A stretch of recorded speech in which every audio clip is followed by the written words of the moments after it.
ఖమ్మం నగరంలోని bus depot ఎదురుగా కార్మికులు ఆందోళన చేపట్టారు.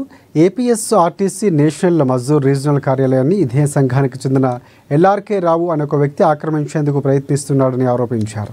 2002లో కార్మికులు అంతా విరాళాలు సేకరించి 350 గజాల స్థలాన్ని కొనుగోలు చేసి నాటి నుండి యూనియన్ కార్యకలాపాలు నిర్వర్తిస్తున్నారని అన్నారు.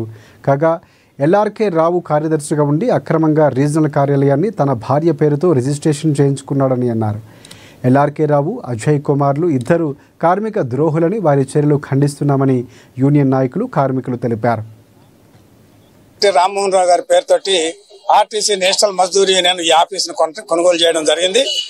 దాని తర్వాత వచ్చినటువంటి రామ్మోహన్ రావు గారు దురదృష్టవశాత్తు చనిపోయిన తర్వాత వచ్చినటువంటి ప్రధాన కార్యదర్శి కార్మిక ద్రోహిగా మారి ఈ యూనియన్ ని 3 భాగాలు చేసి ముగ్గురికి అక్రమంగా, ఇందులో ఆర్టీసీ ఎన్ఎంయు లీడర్లుగా కొనసాగుతున్నటువంటి వాళ్లే మోసం చేసి 3 భాగాలుగా కొనడం జరిగింది.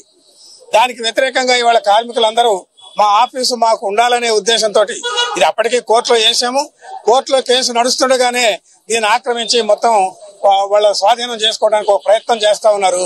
దానికి వ్యతిరేకంగా ఇవాళ మొత్తం ఖమ్మం రీజియన్ వ్యాప్తంగా ఉన్నటువంటి నేషనల్ మజ్దూర్ యూనియన్ కార్మికులు, అట్లాగే వారికి సంఘీభావంగా ఇక్కడ ఉన్నటువంటి employees union, staff and workers federation, మన టిఎంయు, ఈ అన్ని సంఘాల నుంచి సంఘీభావంగా వచ్చి వారికి మద్దతు ప్రకటిస్తా ఈ ఆఫీసు